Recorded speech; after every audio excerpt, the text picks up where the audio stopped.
This video is sponsored by MOFT. I'm gonna leave it up to you guys to let me know what you want. I cannot daily two phones at the same time. Long-term Pixel reviews or long-term iPhone reviews. If you guys enjoy the effort we put in these videos, please subscribe to the channel, like the video, and enjoy the show.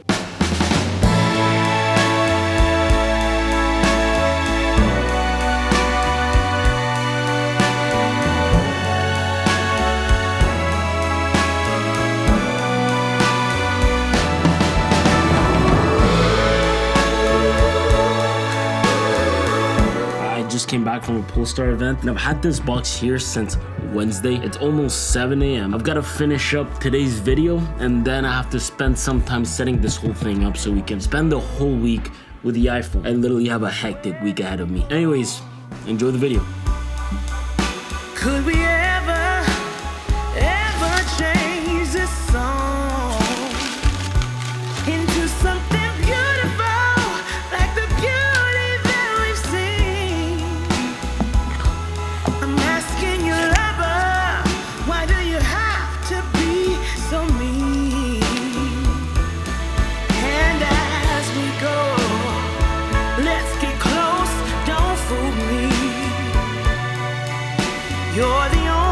to set this up quickly? I really hope I'm gonna be able to transfer most of my texts. I think that's the thing I care the most about. To be honest though, I'm not quite sure how I'm going to be able to do that because I'm transferring from the 15 Pro Max to the 16 Pro Max and my texts have been living within my Google Pixel. So yeah. This is literally the most annoying part about going from iOS to Android, Android to iOS. Setting things up, not as easy when you are an Android user. I went through part of the setup and I don't know what I was thinking, but I decided to transfer my old data directly from my old iPhone to this one. It was a bad idea. I thought after the setup I was going to be able to transfer my stuff from my Pixel. Anyways, I'll explain in a bit how to properly transfer data as an Android user. Oh, and this is an actual physical button and not a touchpad. Well, it is a touchpad, but anyways. I also did realize that the new iPhone unboxing experience is different. The cable now comes within a different packaging. That packaging includes the SIM card ejector, by the way. The new setup guides, they are round now and they do not include any stickers.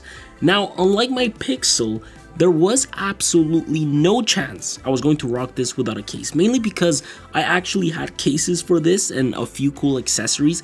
MOFT is one of those case companies that make all sort of cool things thanks to their origami styled approach. I got their latest MOFT snap case for iPhone 16 Pro Max, which is going to be part of this setup. It's a case that Jan has been rocking on his phone for the past year. I think for us in general, it's just a case that not only is it very visually appealing, but the texture of the leather makes it feel great at hand and it's soft. Jan's case has aged well, so I love the durability. I love the way the buttons press down, the case hugs the phone perfectly so it avoids adding bulk to it. It's technically the case Apple should make in my opinion. The big picture here is that this comes with a soft touch MOFT material, a lifted camera ring offering up to 3 feet drop protection, and comes in a bunch of different color palettes. This is what I decided to install on my iPhone. It's got a proper cutout for the new camera button and it just works so well with the Snap tripod wallet that I've been using for the past few months. I featured this within our last video mainly because it's an accessory I honestly use all the time. It's got all sorts of floating modes you can use this in. You can insert up to 2 cards in here and use it as a card swiping feature to pay for coffee, open the door in hotels, and whatnot. It's a super slim and pocket-sized accessory that goes so well with an iPhone, and I always use it for anything really, including comfortably setting up my iPhone. Now, let me just pause this for 2 seconds. Remember when I told you how it was a bad idea to transfer my old data? Well, it turns out that the app you use to transfer data from Android will only work with the iPhone when you first set up iOS. Trust me, I spent over an hour trying to avoid factory resetting the whole iPhone again, so I had no choice eventually but to erase all the content in the phone. Anyways, look, when you first set up your phone, if you follow the proper instructions, depending on how much stuff you have in your Android, it can take between 20 to 40 minutes to transfer your data. It's actually a super easy setup, and it luckily does transfer all sorts of things, which is exactly what I wanted. For me, this included my credit cards, my texts, my contacts, my photos and videos, WhatsApp data. A little bit of an update, the phone's actually pretty freaking hot. I think it's because everything is syncing right now, all my apps are installing, there's so much happening at the same time, but it's pretty hot. I'd say close to what the Pixel 9 Pro XL was for me when I set that up. I just thought it was probably worth mentioning.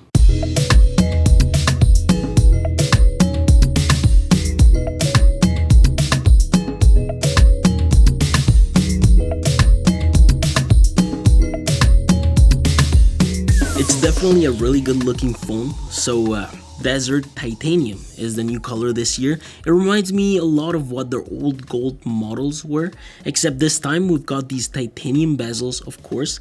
The power button lives at the same place, but underneath, this is where the new camera button lives. These rails are also paired with a USB-C port, and they wrap around this almost bezel-less like phone that now comes with a 6.9-inch display. As an Android user, I can't deny the fact that iPhone has one of the cleanest designs ever. However, to be honest, the Pro Max is just way too big for me. The rest of my Sunday, I wanted to chill. I decided to cut my beard because it was way too long. I watched a few DDE episodes while I was at it, washed some dishes with some YouTube on the side, and checked out my battery status. This is technically what Sunday looked like after I went to my girlfriend's soccer game. For the sake of this review, I charged my phone to 100%.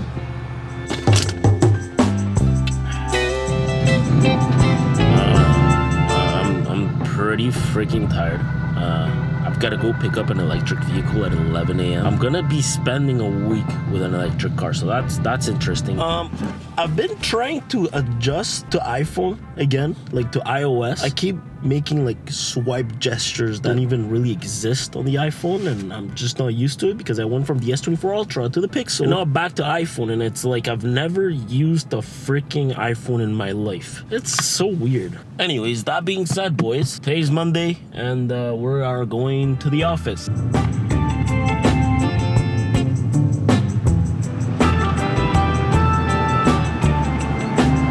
It's 7:53. And phone's at 100%. Yeah, buddy. Last night during the soccer game, everyone wanted to see the phone, so I just passed it around. And it's funny because Pro Max users, they were like, why does this feel bigger? 0.2 inches. It actually makes a difference. Who would have imagined? Monday mornings, never thought I would love them. I usually spend some time posting a story to kick off my week, you know, to get some traction going on for the week. However, because I'm on a new device, later that day I took the time to make sure I was on the latest stable OS for iOS. So I took a bit of time and updated my phone. Luckily it took about 10 to 12 minutes to fully download and install the OS. I say luckily because usually Monday mornings is the day I take a look at how Sunday's video is performing, and if I need to tweak thumbnails, I usually do that. It just can take quite a lot of time to do, and I most often use my phone to take thumbnail pictures. What I mean about that is that I connect my A7 Mark IV to the Creator app so I can use the phone as a monitor and as the trigger for the shutter. Now, where am I going with all of this? Well, Monday, I wanted to run a battery life test. It was also the day I needed to pick up the VF8 I was going to use for the next 7 days, and it was the car I was going to use hand in hand with my iPhone for this review. The car was picked up at around 11 a.m. I kept scripting and planning that video. I ordered Uber Eats because I was dying of hunger. I really cannot emphasize enough how clutch Life Activities is for this type of stuff. I also missed that about iOS. Anyways, by 1:30 p.m. the phone was at around 69%. I really spent most of that day planning the video for the VinFast, on some phone calls, checking out how the other office was coming together, and customizing my phone with iOS 18.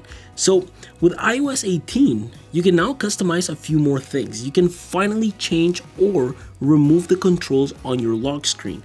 This is a feature I've wanted for a while on iOS, along with the fact that you can now natively customize your icons. It is still a feature that's a bit limited compared to Android, but you can make some really cool styles with it. I also took a bit of time to adjust Control Center. Ever since I stopped using iOS, I gotta say, Control Center be hitting different now. The whole thing is just really different, but I really like how it looks and flows. Look, because at this point in time, I was so used to my Pixel, I made everything look very similar to what I had on my Pixel. The rest of the day, honestly, I didn't do much with my phone. I got back from the studio at around 7:58 p.m. By 8:04 p.m., my battery was at around 40%. With a screen time of around 3 hours and 44 minutes using some apps more than others, such as emails, Instagram, TikTok, my creators app, and WhatsApp, I think the 16 Pro Max has the best battery I've ever tried on any iPhone by quite a long shot. I spent the rest of my night watching and casting Gumball 3000. Shout out to DDE for making an epic car video, guys. Huge inspiration to the channel. Tuesday.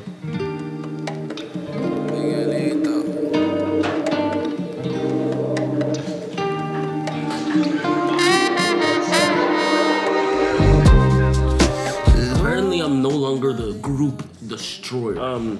Things I missed about iOS. FaceTime. I miss FaceTime. But I think that's because my parents are now in Italy, so I can sort of FaceTime them easier, I guess. Other than that, up to now, nothing yet. Things I miss about Android. I love the haptic feedback on the Pixel. I guess that's not really Android related, but file system. Good Lord, I miss file system. I really do miss that. The S24 Ultra had the best file system by far. The Pixel was pretty good, and this is, yeah, whatever. Anyways, we also currently have a new card to review. I'll show you later.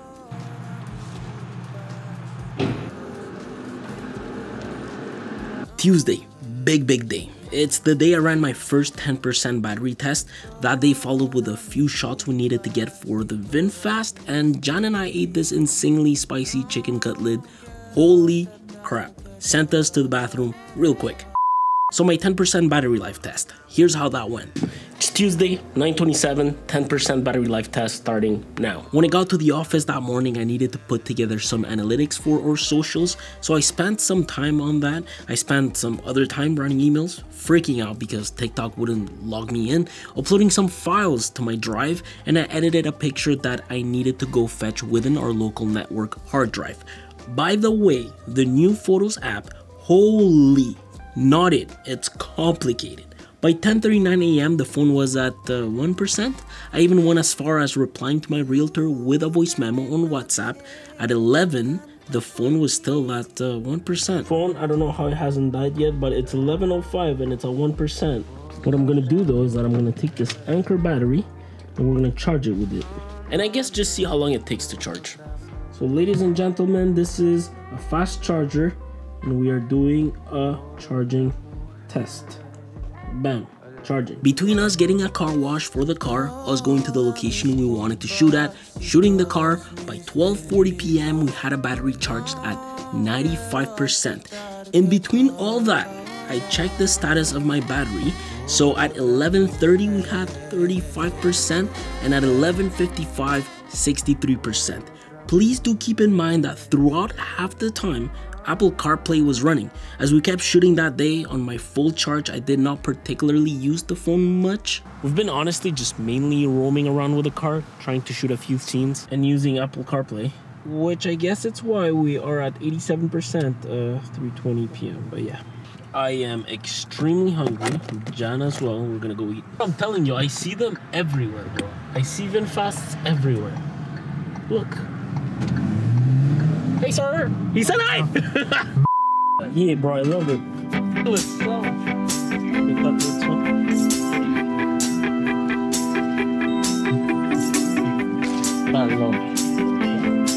Whoa, look at this. There's a voicemail thing now.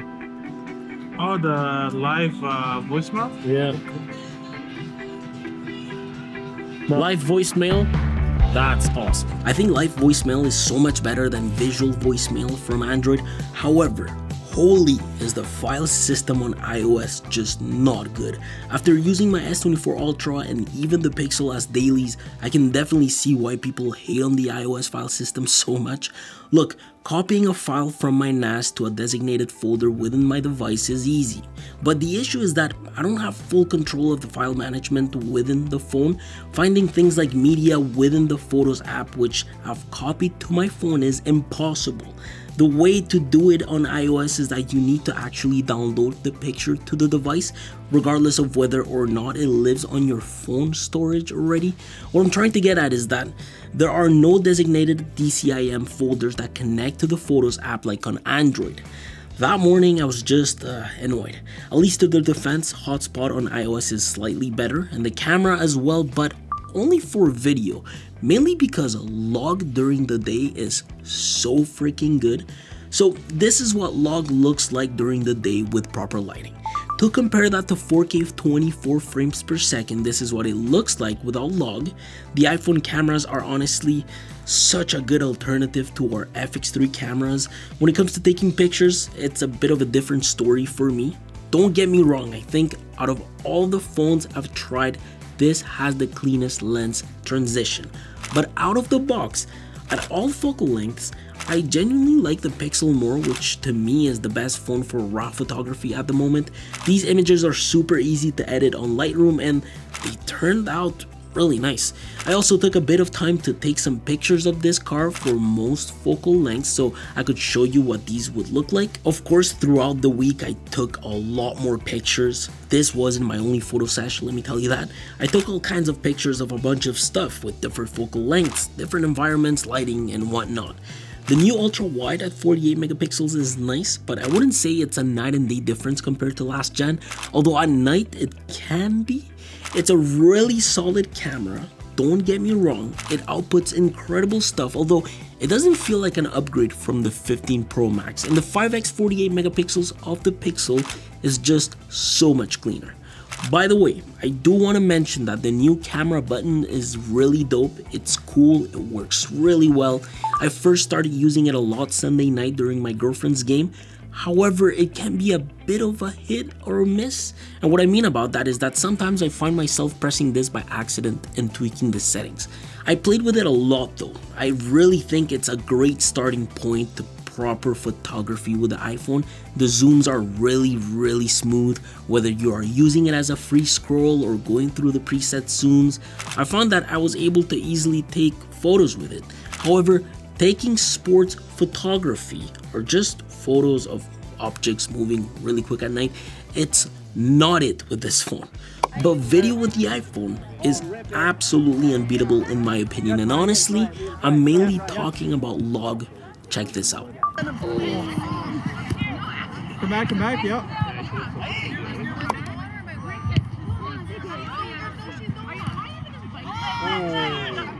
Oh, you better score this! Come back, Liam.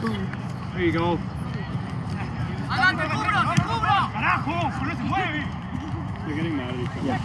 5x on Pixel is much better. Ultra wide is much better. 1x comparable. Is there a noticeable difference, or this is just Pixel people?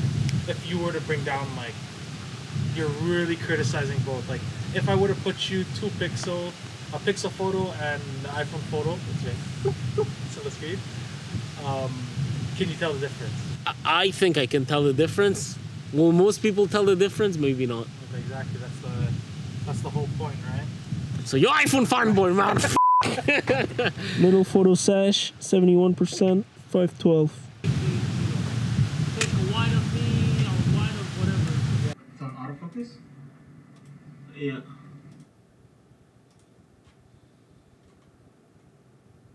Currently 8 p.m. I am trying to plan tomorrow's post. Let me show you guys. This one is gonna slap. I can't play the music because I'm gonna get copywritten, but this one's gonna really slap. Yeah, that's going live tomorrow. Morning, guys. Today is Wednesday. Funny enough, last night I couldn't sleep, so I was on Twitter. I know, terrible idea. Don't do that. But I noticed a lot of people having issues with LTP on the iPhone. They seem to be rocking the screen at 80 Hertz, which is not a usual thing. On my end, it's not the case. I mean, I did download an app to test that out, and it seems that my screen does go from 120 hertz to 60 hertz with no issues. Some people, it's 80 hertz to 60 hertz, kind of odd, but I think those people are probably using iOS betas. I might be wrong, correct me if I'm wrong, but that's just the gut feeling I have. Now, I am on iOS 18, and the reason I decided to stay on a stable version is because I actually want to show what the phone can do on a stable version of iOS, which makes sense. The other reason why I decided to download that app to check if my hertz are running correctly is because the phone does sort of feel sluggish, which for me, in my experience with past iPhones, it's a bit unusual. Like my S24 Ultra just feels way faster, and the Pixel feels faster as well. So it's kind of odd. Well, I'm not sure if it's because I'm not used to Android or something like that, that I'm sort of biased, but yeah, it feels a bit sluggish in the UI fluidity of things, which is why, again, I decided to download the app to check my hertz. But apparently, hertz are all good. Another thing that last night drove me absolutely insane, which I tried to film to show you guys, but of course, as soon as I hit record, it wasn't happening. My apps keep freezing. It's insanely annoying. So every time I go on, like, let's say Google Chrome, okay? Let's say I'm on Twitter right now, scrolling through Twitter, blah, blah, blah, blah, and then I go on Google Chrome. It freezes for 5 seconds to the point that I cannot do anything for 5 seconds. I can't do anything. And then if I go back to Twitter, it'll happen again. 5 seconds, freeze. It's so annoying. I don't know why it keeps happening. Now, it doesn't happen all the freaking time, but it happens often. Last night, it was happening so much that I decided to pop the camera and try to film it. And of course, it did not happen, which is absolutely freaking annoying. So that was my Tuesday night. My Wednesday, a bit of a different day. I very rarely touch my phone that morning. At 8:24, we had a 100% battery life. I did shoot outside for the car, and I came back in at around 11:07 a.m. And always on does eat a bit of battery life here and there. I had a charge of 89% when I came back in. I don't know. I just thought it was worth mentioning. I feel like yesterday I bashed the file system a bit too much. I'm gonna actually transfer some media into the NAS from the iPhone. Saving files from my iPhone to my local server is so easy. And what I genuinely like about the file system in that aspect is that when you look for your directory and you make your first save, the next time you want to save a file again, that directory pops up again because it stays saved in cache. I absolutely love that, but I realized iOS 18 at the moment seems to be bottlenecking it. The Files app just bugged, crashed, it's not doing anything. I don't even think it's copied. All I have on my NAS is literally that one file, and it's still just loading and trying to paste things. This is not an iOS 18 thing. I remember this happened to me a lot last time I was using an iPhone. Every time I would copy big files, it would just crash or do weird stuff and just stop working. So yeah. Now that I'm trying to copy this again, nothing appears here. Nothing. Not even on my device or my NAS or anything. Save the files. Nothing. I literally had to restart my phone and work with small batches of 5 to 6 items in order to make it all transfer without crashing. Although I did make a comparable transfer speed test with Jan, who's running iOS 17 on his phone, and holy, it is much faster. I think iOS 18 seems to be introducing more bugs to the Files app. Look, as someone that uses the file system a lot, it definitely makes me miss Android. Thankfully, if you are an iPad user, the Files app on iPadOS works so freaking well. Files app sucking seems to literally be an issue in iOS. So you fuck with the song? We'll go with that one? Yeah, that's so perfect. Anyways, I'm about to post on Instagram. This is a fire pic. Like people, my collaborators, Nadia, John, and Who's Salty. Bam. Okay, post going live.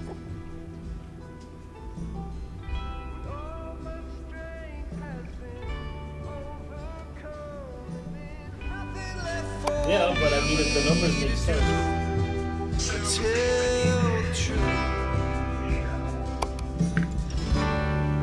I'm calling out for you. Okay, here we go. I've got a haircut in about an hour. I'm gonna put all the three phones side by side and we're gonna compare refresh rates. I'm gonna put the camera to 120 frames per second, slow that down and see what it looks like.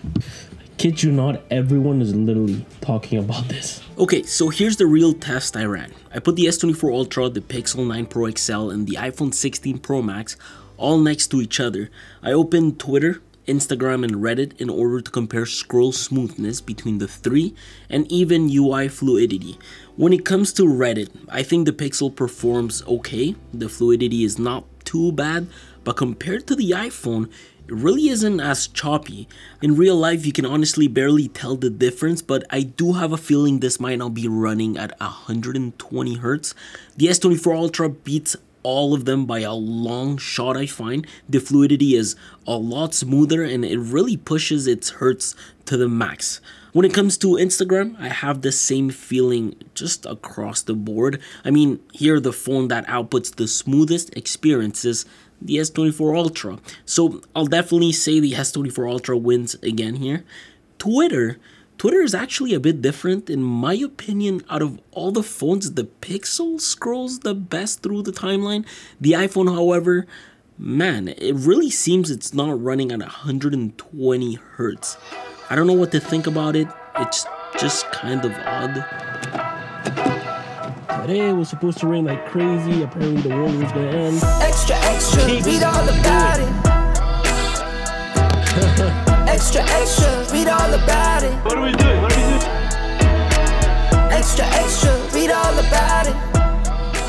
It's crazy how like literally in terms of like screen quality, if you're like a regular user, you can't tell the difference between like the S24 Ultra Pixel and the iPhone. I can tell because I guess I do this for a living, but on my end, the S24 Ultra has the better screen. It's like better calibrated and tweaked in my opinion. I know they all sort of use the same Samsung panel, but yeah, I don't know.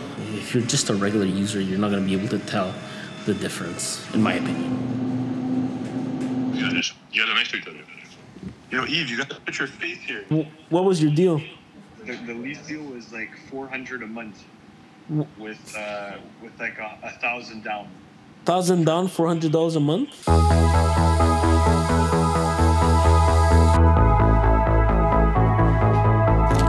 come to the conclusion that my next iPhone is gonna be a Pro, not Pro Max. Pro Max is way too big. 6.9 inches for me. It's too big, at least for me. Good driving.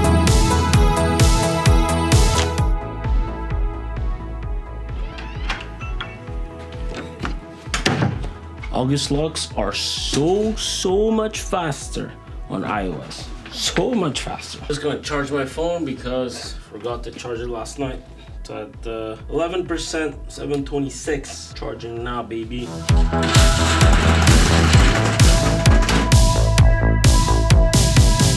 Okay, today being Thursday, I've had this phone for quite a few days. I'll say that the phone is big, it's a big boy.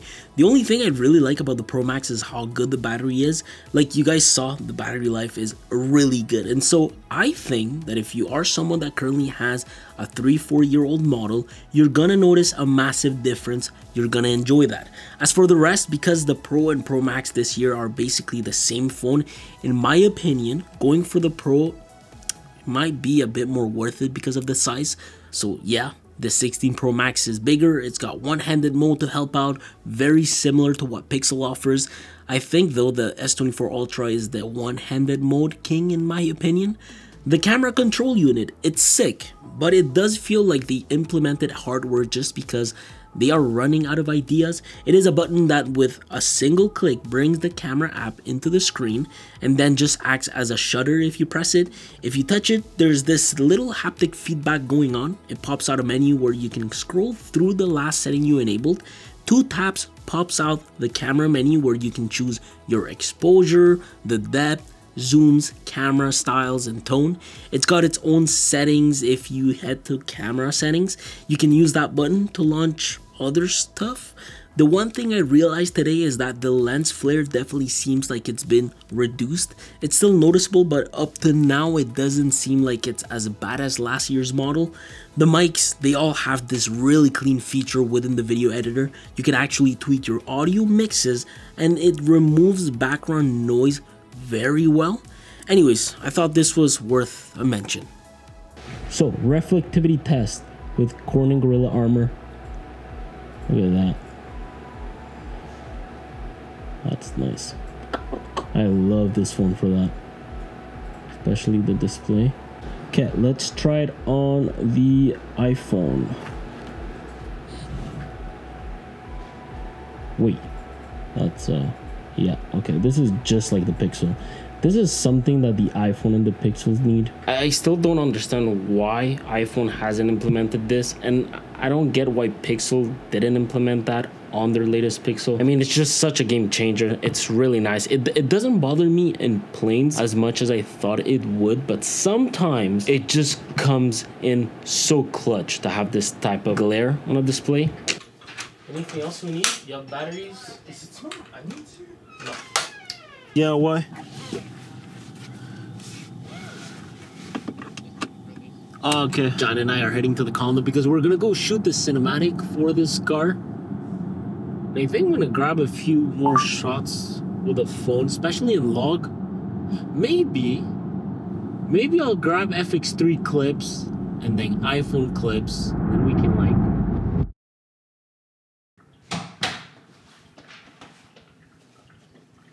The fact that it's 439 and I'm at 73%. It's kind of wild. Granted, I hadn't used the iPhone too much today because I was busy running around filming and stuff for other stuff. But god damn, it's crazy. So we finished filming VinFast outside. Now I have to film inside because for storytelling purposes, like the way we crafted the cinematic, it all starts here inside. And then I sent John to the office because he has to edit a lot of stuff. And then I think I'm gonna call it a day for this day because I have to go back to the office and do so much more stuff. And bringing you guys with me is just pointless.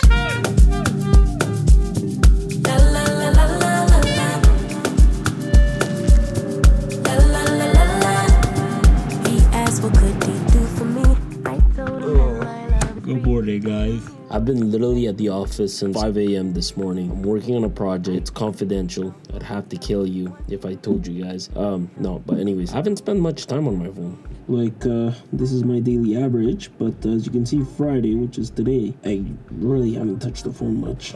Last night, I went to pick up something special. I didn't want to tell you guys, and I'm not gonna tell you yet.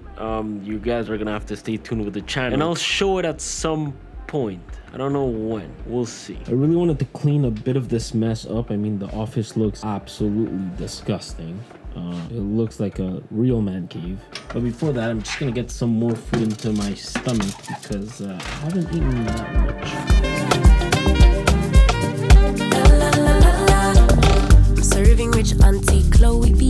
I know my Okay, job is I'm just gonna post the reels really quickly. This one's really cool. I'll try to show you guys. I missed that. I missed on doing stuff. I'm gonna say that sliding the cursor on iOS is way superior than Android. It really is. And using the spacebar to just scroll through text and go everywhere is just so much better, man. Sharing it. The only thing is that if I play the music, I'm gonna get demonetized.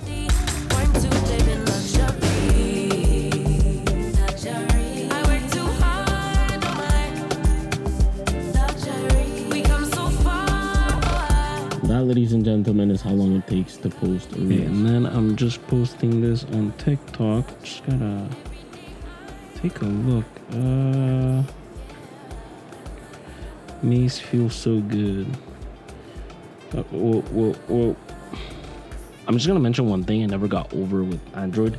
When you click like this, you don't get any like extra options. This is the Pixel. Now this is the S24 Ultra. If I hold, you get that select all. Okay, that's cool.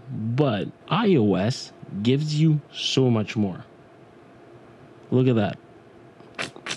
I miss of this stuff. Throughout the days I've had this, I've noticed that cell data is better than my Pixel. Although the call reception seems the same, but when it comes to having data, it's a lot more stable than what the Pixel delivers. It can be a phone that you might feel a bit more comfortable bringing abroad compared to my Google phone. That being said, I want to make it clear that when I had the Pixel in Berlin and in Wyoming, I was definitely satisfied with the signal. However, I feel like in some case scenarios, the iPhone definitely wins. Now, you know, I didn't update to the latest iOS 18 developer beta mainly because as someone that used to be in that field, I know how software releases go. I knew going into it that yes, I would have gotten to try some of the Apple Intelligence features, but at the cost of probably a laggy phone. In my opinion, giving a review without LTS is much more worth it. I think Apple Intelligence should be showcased when the full version is out, not right now. You know, a lot of people are annoyed at the fact that Apple Intelligence should have probably come out with the iPhone, but it makes sense on their end. I mean, think about it. A few months ago, we got the iPads, now we get the iPhones, and probably in October, when Apple Intelligence comes out, we get the MacBooks. So they want all the devices to be out so they can showcase the power of Apple Intelligence within the whole ecosystem. It makes sense. So I got invited to a car meet, and I'm gonna go with some friends. Why not? Yeah, this is an insane car. My God. Hey, all work, no pleasure. I ain't here to make friends, big stepper. Hey, bad guy, Heath Ledger. Ready for whatever, I'll be front and center. Don't fly too close to the sun, your body chopped up by propellers. Came in arrogant, but left out in a stretcher.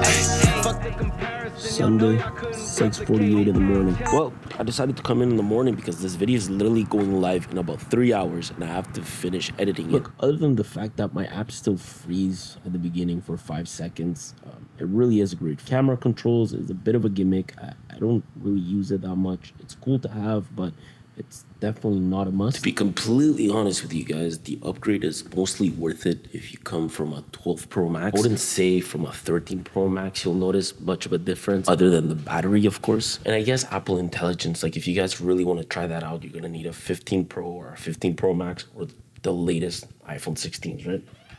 I'm just gonna cut it short here. I hope you guys enjoyed the video. These are insane videos to make. I'm not gonna lie, I have to edit this whole last bit and upload it. Hope you guys enjoyed it. Please don't forget to like and subscribe. Let me know if you want me to keep rocking the iPhone or switch to the Pixel and make a long-term review of that. That's it. That's it. Take care, boys. Hey, all work, no pleasure. I ain't here to make friends, big stepper.